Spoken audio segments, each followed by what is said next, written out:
Yeah, we can go ahead and get started. Good afternoon, everybody, and welcome to day 3 of the CYFAR's professional development event. I'm Misty Terry, one of the coaches for the CYFAR PDTA, and I have the pleasure of introducing our speaker for this workshop. Today we have Dr. Dorothy Freeman, who is the Director of Diversity, Equity, and Inclusion at National 4-H Council, and she will be giving us a report on ECOP 4-H systems change. You have the floor, Dr. Freeman.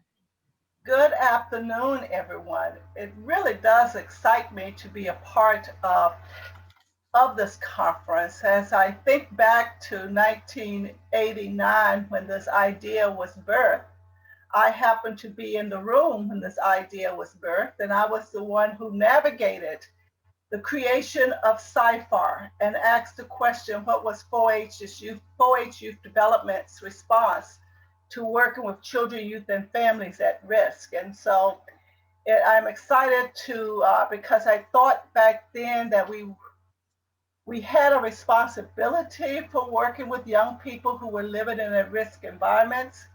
And so I'm still kind of continuing some of that work as I continue to work with the ECOP 4-H system to think about how we can be more inclusive. I was hired over a year ago as a contractor with National 4-H Council to lead the True Leaders in Equity Institute. And as part of that work, I came out of about 43 years of working with the 4-H Youth Development Program, first with my first 25 years in Virginia, and then an additional 15 years plus in Minnesota as the Associate Dean and State 4-H Director. And so when I went into retirement, they asked me to help with two specific pieces of work. The initiative was called True Leaders in Equity. The initiative comprised of two specific pieces of work. And the first was an institute in which we were going to create an opportunity for adolescents to really work on equity issues in their local community. And the second one was to think about a systems change approach to the 4-H Youth Development Program, so that when young people who were different, young people who were underrepresented, young people who were of color, and they came into the program and did not wish to be a part of the animal science program, can feel that we were more welcoming. You see here that I have on the screen both the National 4-H Council logo and the Extension Committee on Organization and Policy logo that's called ECOP. So most of this work, though I am employed by National Council, most of this work has been done under the auspices of the Extension Committee on Organization and Policy, 4-H Youth Development, so that it gets anchored in the system. Today, I want to give you a historical perspective. I want to talk about why I feel this topic is important, and what we are currently doing to address this topic. And so these experiences, as I've told you before, I've worked as a temporary employee, I've worked as an agent. While I was there in Virginia, I have worked as a district administrator and supervising both home economics educators. I supervise 4-H Youth Development educators, and I have supervised agriculture educators, as well as served as a state 4-H specialist in leading children, youth, and families at risk initiatives while I was back there in Virginia, as well as when I was there, any new work that needed to be planted on the ground, that was part of my portfolio. These experiences have given me insight about extension and working on in community to create diverse and inclusion into the 4-H Youth Development Program. As a system, we have been talking about diversity for as long as I can remember. I came through the door and we were talking about diversity. I can't begin to tell you how many diversity trainings I have attended over the 44 plus years I have been with Cooperative Extension. Other colleagues may have had similar experiences, Yet, many will say very little has changed over those years. Why? Because being invited to the party is diversity.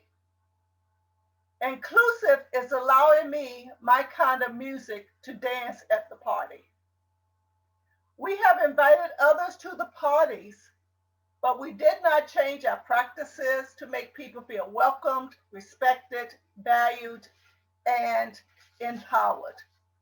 This is my historical perspective. It is my belief that we must be more inclusive as an organization, as a program, if we expect a more diverse population to have a sense of belonging and to join us as part of the 4-H Youth Development Program. You may ask, why is this important?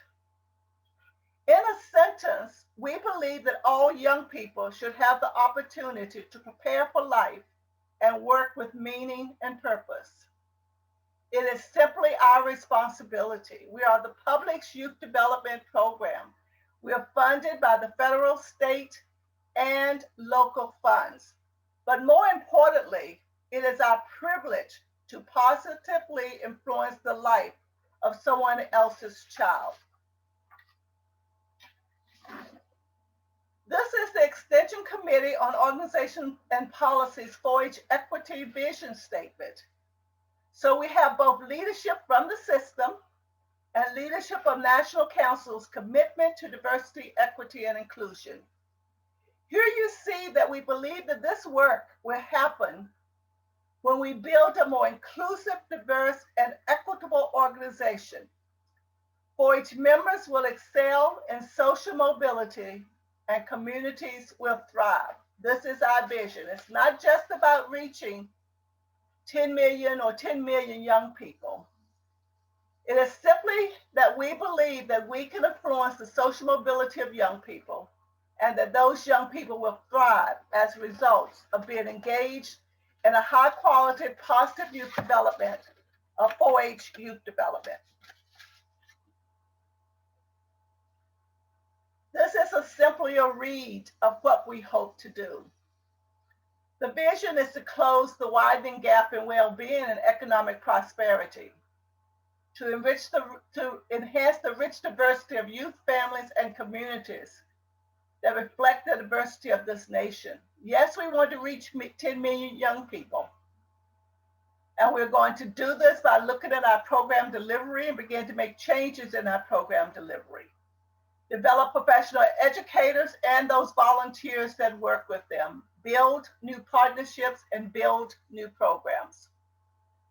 And in so doing, that we believe that we will have a more inclusive, diverse, and equitable organization.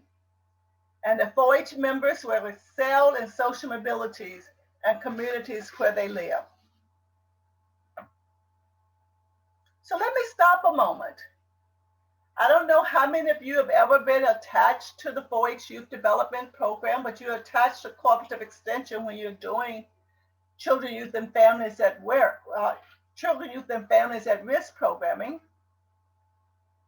What do you think we need to do to help Cooperative Extension and 4-H reach its goal?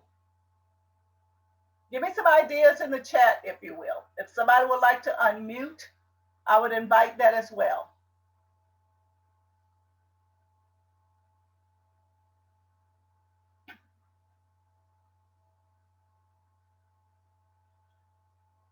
I can't see the chat. Are we getting anything in the chat? Not yet.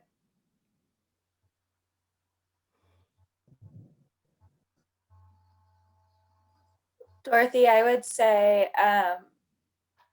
curriculum with the youth in mind. And I know that's being created, and there's some that came out of your guys' working group that I've looked at, the just-in-time curriculum. But I think that that education piece is so, so crucial, so that we have the words and the language to share with the youth and our partners in order to make sure we're not just inviting them, but we're truly including them. So have you tried to use that just-in-time curriculum? I did. I got to use it. Who I'm talking to. Give me your name. Oh, sorry. Please. It's Sarah from Missouri. We've met Hello, a while Sarah. back. But, all right. Yes, I did get to use it for the first time this month at a retreat. I used the first dialogue. Thank you. They were scheduled to do a workshop today, so I know. I'm glad to hear that it's at least being used. Has anyone else tried to use that curriculum?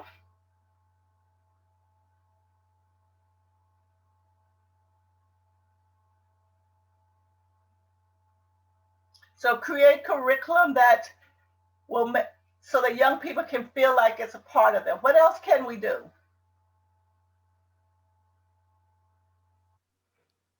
You have So- a few things in the chat.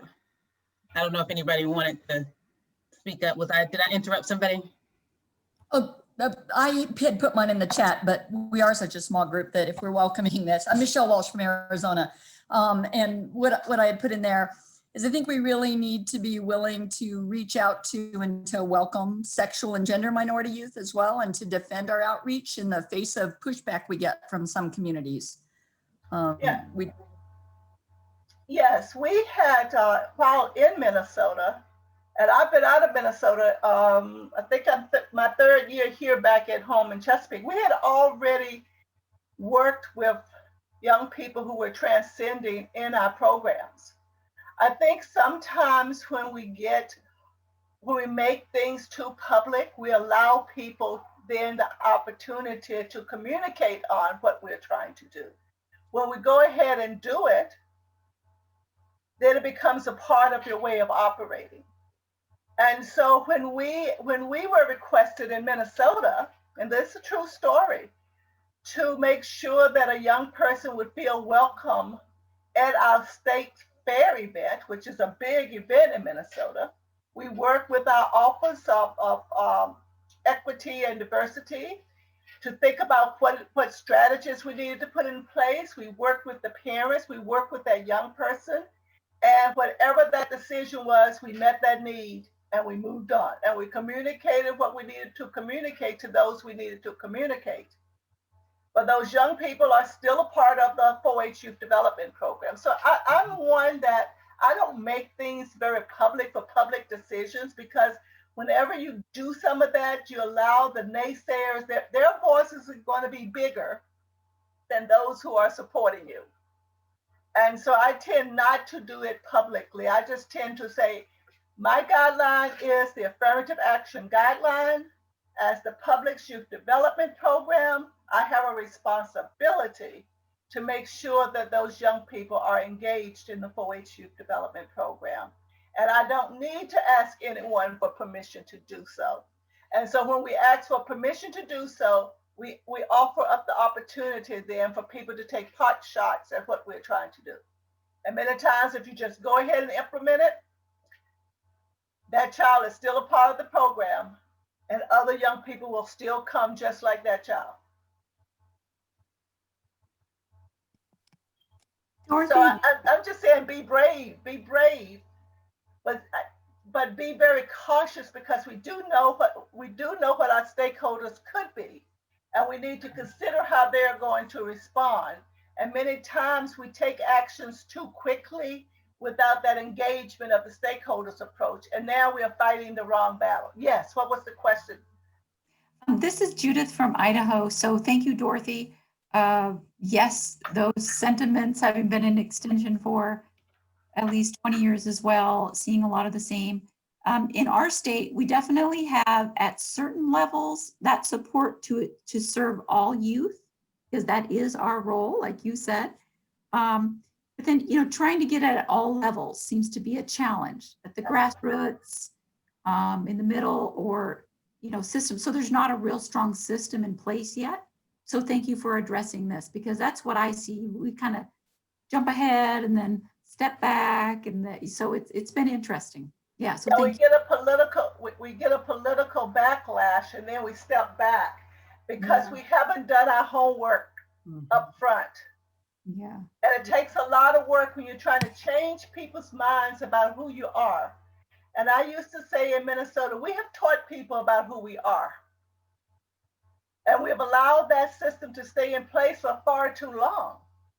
Now we have to unteach them, but that too will take time. And so we need to understand that and walk it, what I call a generative approach.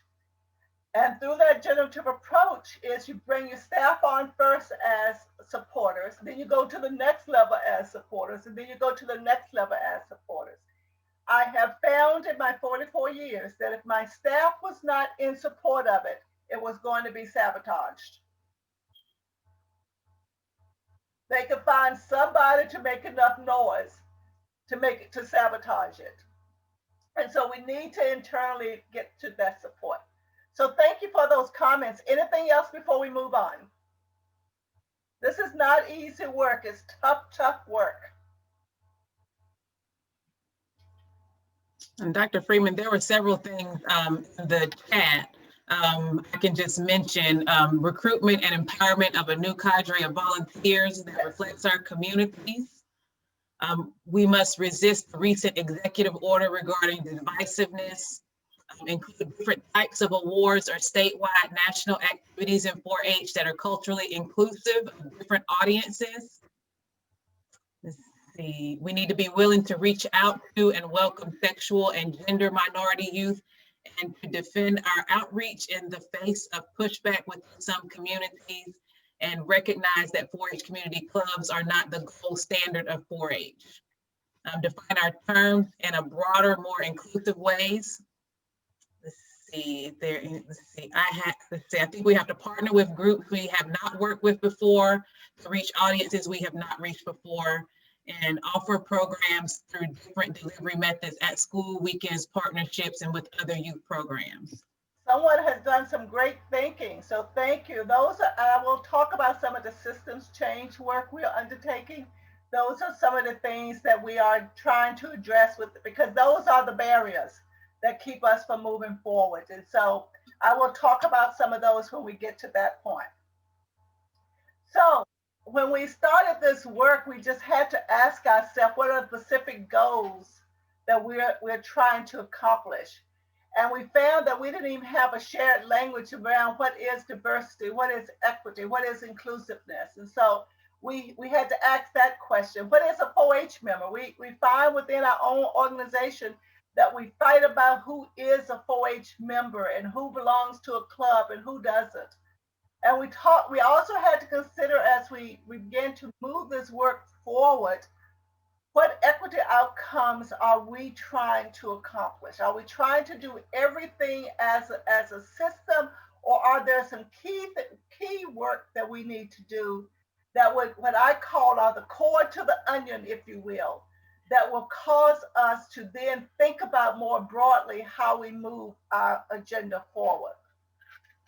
And the question is that cooperative extensions youth, someone says, as cooperative extensions youth, are they all 4-H members? So we're talking about all of cooperative extensions youth reflect the diversity of their communities. Because when you get to the definition of what 4-H youth development is, it will show you that they too are considered 4-H members. So how do we make all of them feel like they're more inclusive and have some of the same opportunities as those who are in the club model? How can they have some of those same opportunities? So we had to begin by asking ourselves some of those questions. And then we looked at what can we learn from other networks? What is already happening? And what is happening, whether or not we get backlashes? And if we get backlashes, how do we manage to brand around that? And at the same time, because we are not a top-down organization, what are some of the kind of works that we can do then that would be embraced by the states and customized locally for implementation? And basically ask the question, what will it take to achieve this bold, bold vision? And I simply say a lot of blood, sweat, and tears. And I see a smile on my face, but it will take a lot of blood, sweat, and tears. Our founding fathers left this 4-H program in our hands, and we operationalized it.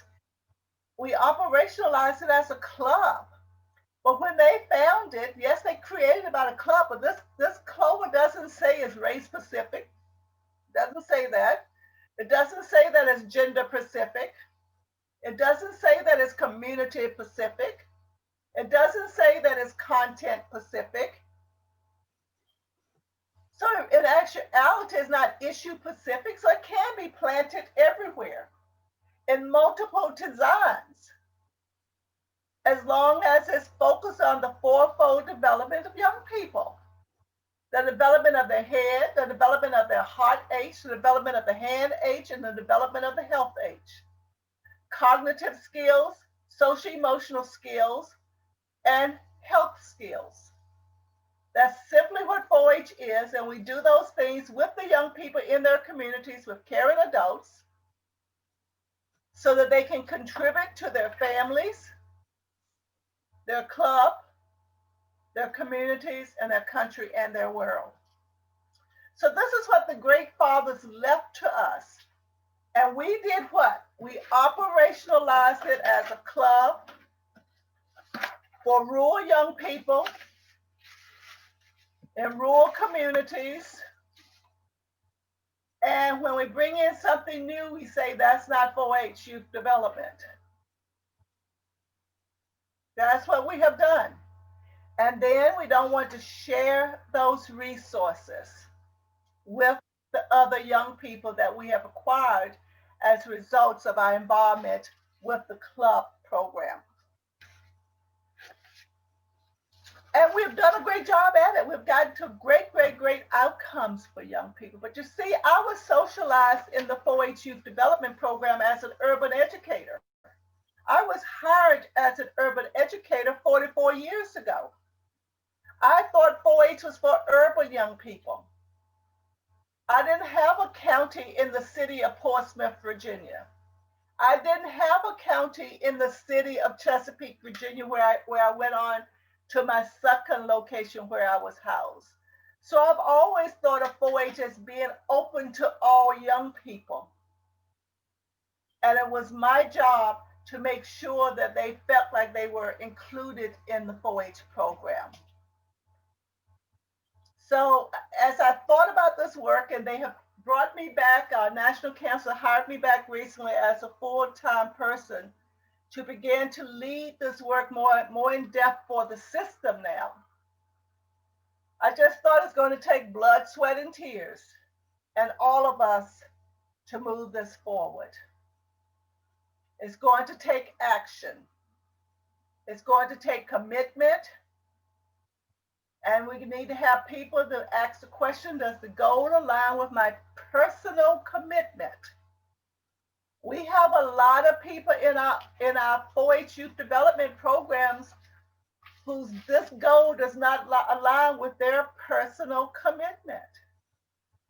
But we must take this, we must move forward. And what I found in Minnesota, when the goal did not align with some of the staff's personal commitment, they found a better match for their skills and talents with other organizations. Because my goal in Minnesota was to serve all young people and to make us open to all young people. And likewise with this, not that I get to influence the state's agendas, but it is my hope that many states will get on board. Whatever the final plan is from the systems change plan that we are moving forward, get on board, and those who are not committed to that will find a better match for their skills and talents. It's going to take courage, and it will take being aware of our own biases and our own blind spots and our own flaws within our system. We got to look at them. We got to name them. It would take us being aware of other people's cultures. We say we invite them to the party, but we want them to come do our dance. We don't want them to have the new curriculum or the new opportunities. And it will take collaboration. All of us empowered to move the agenda of inclusion forward. I've been reading a little bit more about diversity and inclusion here recently since I've taken on this work. And I recognize that as a system, we've always had diversity as an agenda. We need to go out and hire. We kept data when I was a young professional about who we were engaging. But we used not to talk about inclusion. And some of the new literature says diversity without inclusion just won't work. We have to think about inclusion so that people feel welcome, that people feel valued, that people feel empowered, that people feel that they can own it for themselves versus stepping into something someone else has done. So to get us started then, we have already created some shared language among ourselves. We asked Dr. Nia Fields from Maryland to create a training around giving us shared language about some of these definitions and began to do some training among ourselves about diversity, equity, and inclusion. And you can find this course. She has already developed 2 courses, and we're in the process of developing a 3rd course online of increasing cultural awareness and equity and extension programs. And this may be found on eExtension and or the WCC website. So go onto eExtension and look for the culture training, and it will be there. So it's the cultural awareness and equity in extension programs. We've already created a new definition. I'm trying to move this out of my way. There you go. Sorry about that. We've already created a new definition of what a 4-H member is. The ECOP 4-H created this new definition along with the PLWG, and is in concert with the NIFA, National USDA definition of 4-H. But the difficulty is going to be how the states operationalize it and how we are now willing to share our policies and our practices and our awards and our recognitions with all young people. When I went to Minnesota, we were just setting up an urban 4-H office. And what I saw us doing, and with all good intention with our urban office, was taking our 4-H box, going in and doing great teaching, and then we would leave. And I just said, no, you are not going to do the welfare model of 4-H youth development with the young people who look like me. It is not good enough for you, staff person, to walk in there with your 4-H box, impart good knowledge, and walk away. I expect to have the same 4-H youth development program that I see that's been operationalized by most of our clubs in our state. Now let's work together to try to figure out how we're going to do holistic positive youth development with young people, because that pledge has a commitment in it. That pledge has a commitment that we are helping young people develop their head, heart, hands, and health. And if we are not doing that to the extent that we possibly can, then we have to ask ourselves, are we doing 4-H youth development? We already organized the Access, Equity, and Belonging Committee to begin doing staff development around these 9 vulnerable populations. And it's being led by Dr. Nia Fields and Faye Magola, who is leading this team for us. And they're developing content as well as best practices for working with these audiences. Again, this material is on the eExtension website under diversity. And so the Access, Equity, and Belonging Committee's material is on the extension website.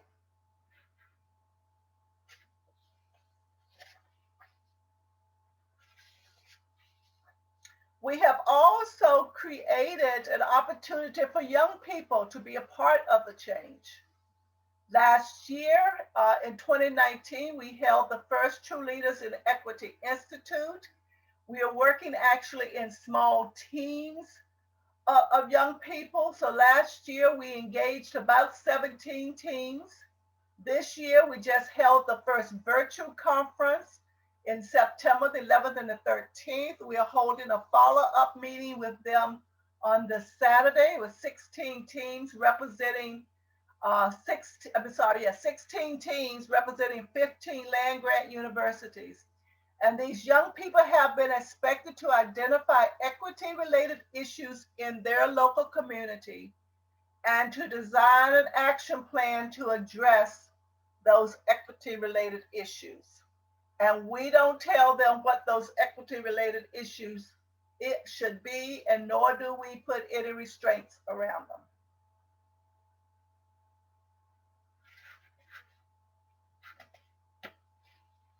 Now the systems change work. Again, this is under the leadership of ECOP 4H, and this is another piece of the work that I have been leading. We have already created, as I shared with you, the 4H equity vision statement, and we've also created a commitment statement, because you can easily say you got a vision, but if you don't commit yourself to the vision, you may not ever accomplish that vision. We have pulled together a design team that's comprised of directors and program leaders from the 5 different regions. And they have been working over the last several months to create an equity strategic plan. And what we're focusing on there is really getting at the root causes that inhibits 4-H's ability to be an inclusive organization. And we haven't quite gotten to the identify strategies stage, but we will be identifying strategies to be the youth development program of choice for all youth. And that's where we're going to have to recognize it's going to be blood, sweat, and tears for us to move those strategies forward. And most recently, as of August the 31st, Council hired me full-time, because I was part-time doing this work, hired me full-time to come on to help lead this effort. And the curriculum that someone spoke of earlier, when Mr. Floyd was murdered in Minnesota recently, I went to ECOP 4H and asked the question, what was 4H's response to how we're engaging young people around some of these social justice issues? And I convened a team of educators to help to write these dialogue questions to get out in the system to engage young people in this dialogue. We have a resource guide to go with it. We have an evaluation and a feedback loop already embedded in it. You have to, again, you have to go to the website to get it, again, on e-extension, because we're trying to track who is using it, how they're using it, whether or not it's being used to the extent we need to use it, and whether or not we need to develop some additional lessons, because we only did 6 dialogues. And at this point, we don't know if we need to develop 6 or more lessons to support this work. So I skipped one, and then so the actions to date has been the shared language, the ECOP Access and Equity Belonging Committee, the True Leaders in Equity Institute, the design team working, and the vision statement, commitment statement, and the just-in-time curriculum. Are there questions? Am I ahead of schedule or behind schedule? You're right on time. We got 10 minutes for questions. Oh my goodness, nice, thank you. I've done something here. I hit something that I don't know what I did. So anyway, are there questions?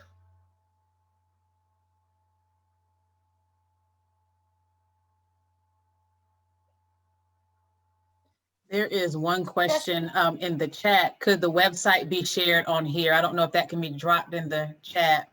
Well, you expected me? No, not right now. I don't have it. Which I'm on the, here's the diversity, access, equity, belonging one from e-extension. Okay. But you mentioned some other things too. Are there other things people want?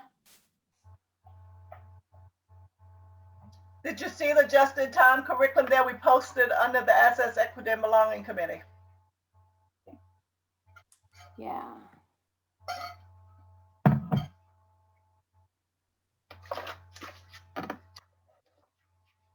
Also, Dr. Freeman, there's another question.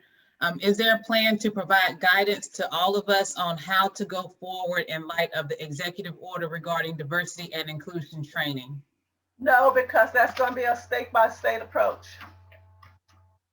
Thank That you. has to be a state-by-state approach, because the program belongs to the state. And the state is going to have to be the one to tell you what you can do or not do. Have you heard about what some of the other states are doing or what some of the issues are? I have not heard about what some of the other states are doing. I've heard that some states have talked to program leaders who have said that their states say that they're going to stay the course and move on. Some of them say that unless you're out there telling people to hate, you can still have the conversation. So it's just different interpretations of it at this point.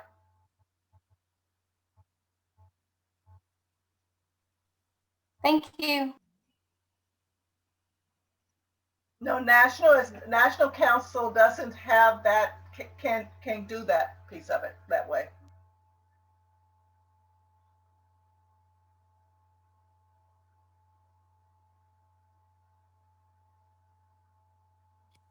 Thank you It's for, a sad time that we have such a thing when this work is so important. To me, it's not about teaching hate. It's about having discussions and understanding and learning to value each other. I was just so hopeful with us as a country that we were finally getting to that place where we can really begin to sit and talk, learn, educate, create together, develop together. It's going to take all of us. And it certainly will take my white brothers and sisters to be the change so that we can all feel valued and appreciated. And so it's a difficult time to be in. If I might just add something, this is Herman Macklin from Virginia. Hello, Herman Macklin from Virginia. How are you? I'm fine. How you doing? Good to see you again. Yes. I have been entertaining just conversations. Not, and I think if we don't use the umbrella of diversity training, we can possibly get around it, but just have a conversation, the normal conversations that we have at the end of every program, sort of reflection, but instead of at the end of the program, at the beginning of the program, maybe have some, use some of those questions that 4-H always uses to bring it up. How does it make you feel?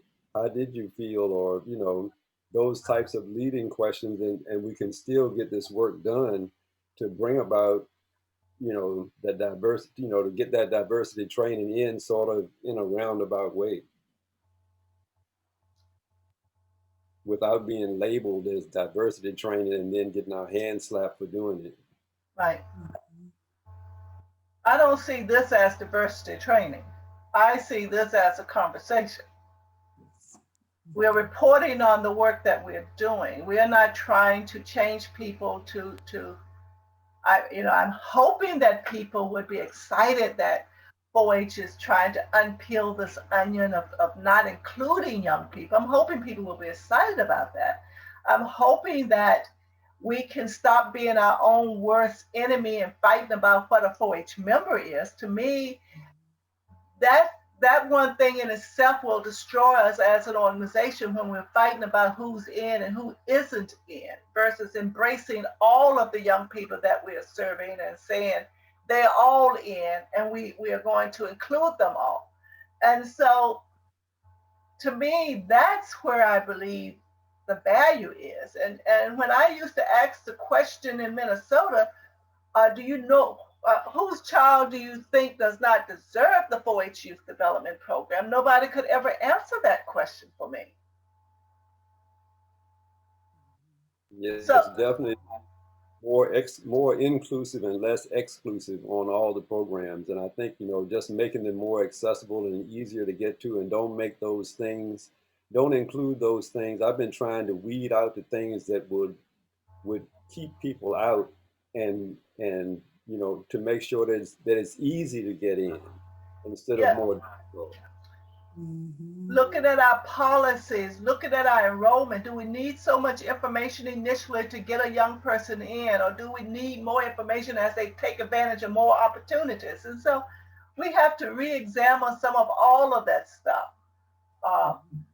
Does the family have to also give up blood, sweat, and tears to become a part of us? And so those are the kinds of things that we are trying to address. And when we make it better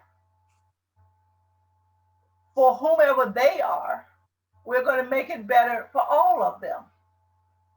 And so for me, when I'm talking about diversity in the 4-H program, I'm also recognizing that many white kids have chosen not to be a part of us too. This is not just young people of color. It's not just young people who may have different sexual preferences. It's many young people have chosen not to be a part of us because of all of the stuff that we have put around what it takes to be a quote unquote a true 4-H member. And then even that is not true, because I don't know of any two young people that has ever experienced 4-H the same way. And so we name these things as truths. And there is yet any two 4-H young people who have never experienced it the same way. I may be wrong and nobody has told me I'm wrong yet. I would love to have a discussion about it. So, Dorothy, this is Judith from Idaho again. So I'm just reflecting back on an experience I had a few years ago in our state, that one of the counties, they really did not even know their own population, that they said, there's no diversity, we're all the same. And I could see the demographics, and I knew even poverty, like being in poverty, that is a different culture. So I knew that existed, but that person, so some of that is going to definitely take that education piece, like, what is this? So thank you for clarifying, let's get the same language here. What are we talking about with diversity and inclusion and equity? So that was just one of those aha moments for me. And I think back, I was just reflecting on it again, that they truly thought that their county, like, no, we're all the same here. It's like, nope, we all are different, but we can come together for the same purpose and providing.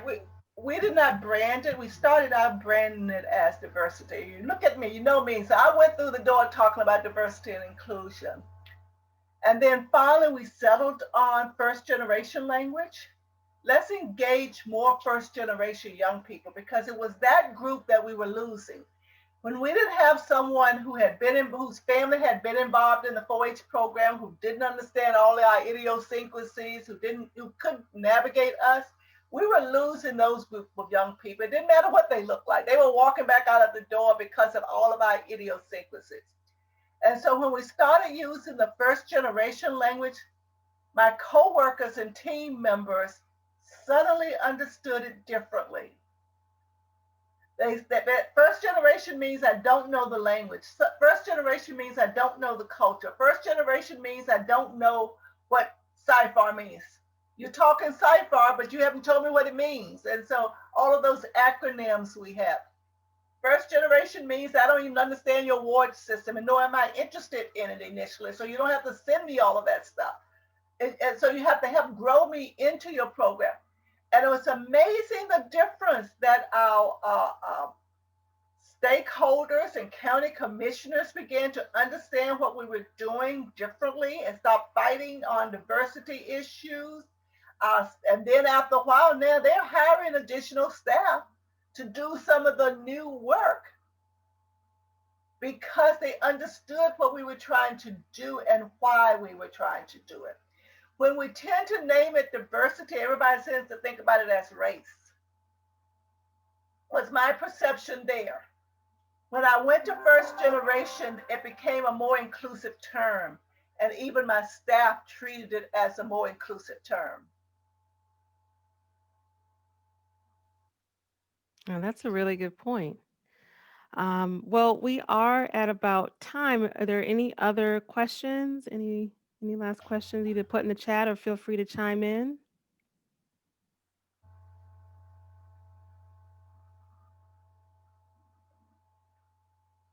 Well, I don't have any Thank other you, questions. Dorothy. I really appreciate your work. Thank you all so very much for joining me today. Hopefully you will begin to see this work rolled out here soon. And I'm hoping to have a systems change report by the end of December ready to take over to ECOP to at least get ECOP 4H to begin to have a discussion and then figure out what are the next steps beyond that. So thank you so very much. Okay, and just a reminder that there'll be a 15-minute break, and then the next series of breakouts will start on the hour. So if you have any questions for Misty or I or Dr. Freeman, you can also put that in the chat about the logistics and how to get to the next breakouts. If not, have a good rest of your day. Oh, hello, Matt. Oh, there's Casey. Hello, Casey. Good to see you, Dorothy. Thank you. Dr. Freeman, could you put your email in the chat in case someone has a follow-up question for you? Okay, let me see if I can find that chat. Okay.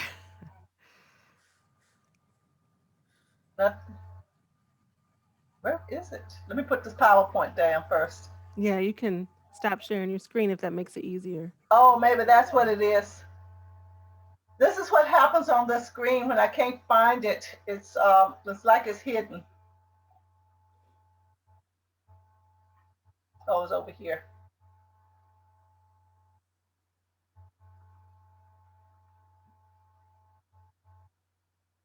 Okay, now let me see if I can find the chat in here.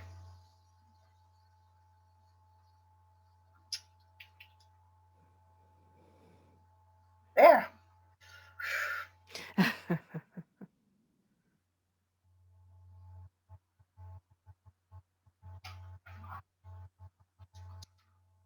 Oops. Give me to put the wrong one in here.